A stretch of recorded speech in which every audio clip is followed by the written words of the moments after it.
C'est l'histoire de Reda, un jeune garçon de 14 ans qui habite le nord de la France. Il vit dans une cité de la banlieue populaire de Douai. Reda est issu d'une famille nombreuse, originaire du Maghreb. Il a également pour particularité d'avoir, disons, une certaine déformation faciale. Le jeune garçon est en proie à de multiples interrogations sur sa vie et le sens à y donner. Il va notamment se rendre compte de la difficulté à être soi, sans être rejeté des autres, des copains de la cité.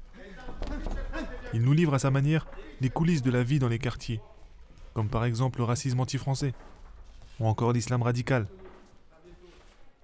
Grâce ou à cause de ce faciès déformé qu'il a, il va faire son entrée dans le monde de la boxe.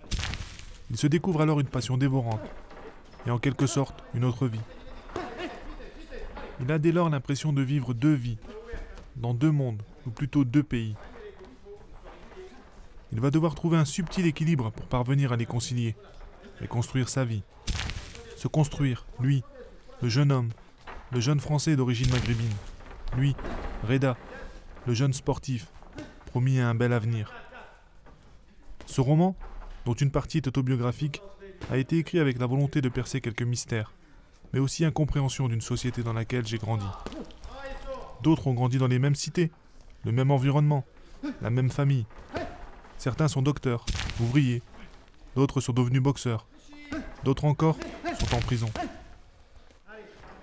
Au-delà de l'intrigue de ce roman, qui je l'espère vous séduira, j'ai écrit ce livre avec l'espoir de comprendre un peu plus les rouages, les bifurcations, les liens qui forgent une destinée.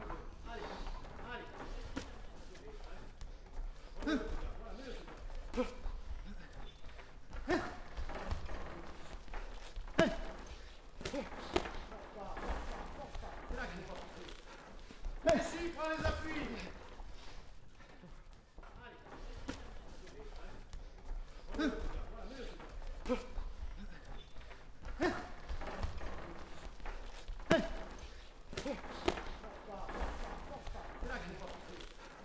Merci, prends les appuis.